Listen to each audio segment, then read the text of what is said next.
তারা সেলুন ব্যবসা ভালো বুঝে, এখানে হয়তো অনেক বেশি লাভ, এর জন্যই তারা এখানে আসছে এবং এই ব্যবসাগুলো। সেলুন ব্যবসা কখনো করি নাই, তো জানি না, তো মনে হয় এটা লাভজনক ব্যবসা, আর সেজন্যই সবাই নামে।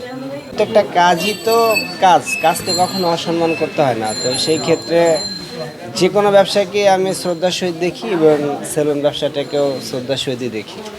এই সেলুন নিয়ে যদি বলি তাহলে একটা কথাই বলবো যে প্রত্যেকটা সেলুনে মানুষ আসে নিজেকে পরিপাটি করার জন্য, নিজেকে ফ্রেশ করার জন্য, আর ভালো একটা সার্ভিস নেওয়ার জন্য। সো আশা করি এই সেলুনটাও তার ব্যতিক্রম কোনো কিছু করবে না, এরাও খুব ভালো একটা সার্ভিস দিবে। কারণ এখন বর্তমানে বাংলাদেশে অনেক সেলুন হয়েছে, অনেক ভালো ভালো সেলুন হয়েছে। সো তাদের সাথে প্রতিযোগিতায় টিকে থাকতে হলে অবশ্যই ভালো সার্ভিস দিতে হবে, আর তারাও সেই কাজটাই করবে, ভালো সার্ভিসটাই দিবে। কাউকে নিয়ে মন্তব্য করার মতো কোনো কিছু আমার নাই। আমি আমার জায়গা থেকে বলি যে প্রত্যেকটা বিজনেসই হালাল। সো হালাল যেহেতু, তো বিজনেস করাই যায়।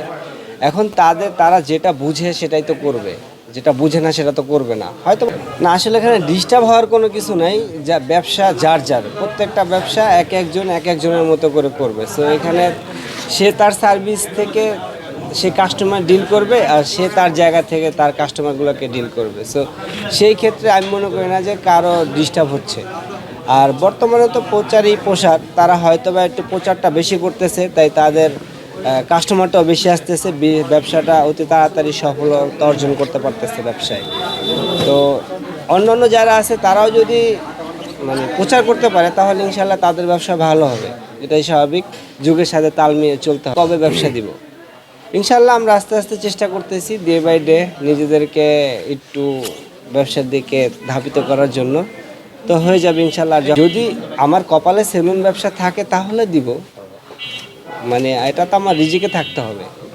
এটার সমস্যাটা আমরা যারা দর্শক আসি, আমাদের সমস্যা আমরাই আসলে ওই খারাপ জিনিসটাকে একটু বেশি টাইম নিয়ে দেখি, প্রয়োজনে একবারের জায়গায় দুইবার দেখি।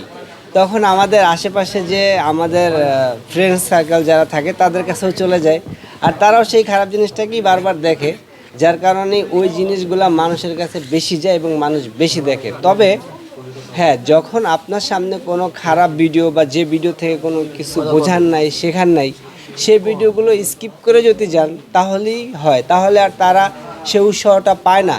আর এখন মানুষ এমন হয়ে গেছে, মানুষের বিবেক বলতে কিছু নাই। মানুষ এখন ভাইরাল হওয়ার জন্য, টাকা ইনকামের জন্য যা মন চায় তাই করতেছে।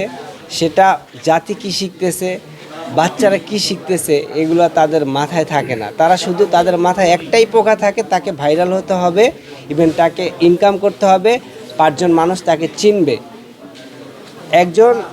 একটা হলো সমালোচিত, একটা হলো আলোচিত। সো যেটা সমালোচিত ভাইরাল হয়, খারাপভাবে ভাইরাল হয়, তাকে কিন্তু কেউ সম্মান করে না, তার দিকে কিন্তু কেউ একটু ভালো চোখে তাকায় না।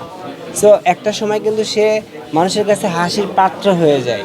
সেও কিন্তু একটা সময় ফিল করতে পারে যে আমি একটা ভুল পথে আসছি, একটা ভুল রাস্তায় আসছি। সো ম্যাক্সিমাম মানুষই না বুঝেই এই ভুল রাস্তাগুলায় পা ফেলতেছে। তো যারা এই ভুল রাস্তায় পা ফেলতেছে তাদের কাছে রিকোয়েস্ট করব, আপনারা কন্টেন্ট বানান, ভালো কন্টেন্ট বানান, দেশের মানুষকে কিছু দেওয়ার চেষ্টা করেন, দেশকে নিয়ে ভাবেন, দেশের মানুষকে নিয়ে ভাবেন, নিজের ফ্যামিলি নিয়ে ভাবেন, আশেপাশের পরিবেশ নিয়ে ভাবেন, তাহলে আপনারা হয়তো বা এই খারাপ কন্টেন্টগুলো